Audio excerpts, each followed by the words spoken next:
Lai tavs tūju dzīvžogs būtu skaists, ir vajadzīga tūju tīrīšana pavasarī.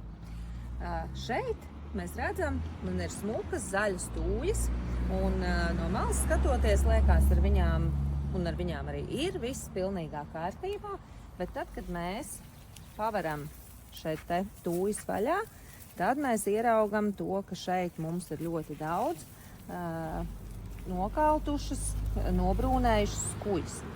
Un tas nenozīmē to, ka tūjas ir slimas vai kaut kas cits viņām nav kārtībā. Patiesībā tas ir pilnīgi normāls process.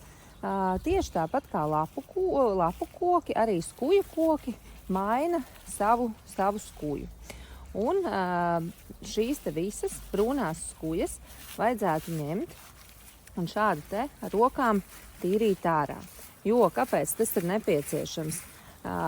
Tādējādi mēs mazināsim iespēju slimībām šeit mitināties un dzīvot. Principā vainags būs elpojošāks, tas labāk vēdināsies un tūjas būs smukāks un veselāks. Tūjas tātad šeit mēs tīram ar rokām un vislabākais ir sākt no pašas augšas. Tīram vienkārši šīs te brūnās skujas ārā. Jo sākam no augšas vienkārši tāpēc, ka tas viss birs uz leju, un tad pārvietojoties uz leju, mēs arī iztīrīsim to, kas būs sabirs no augšas. Darbiņš nav no patīkamākajiem. Protams, iztīrīt varbūt 1, 2, 3 tūjas.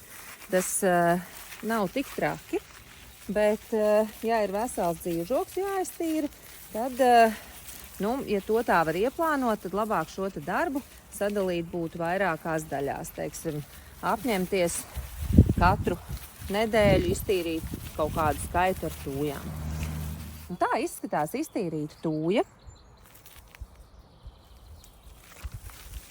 Viss mums ir smuks un tīrs līdz pat apakšai. Vecās skujas ir savāktas kaudzītē, un to mēs visu vedam prom.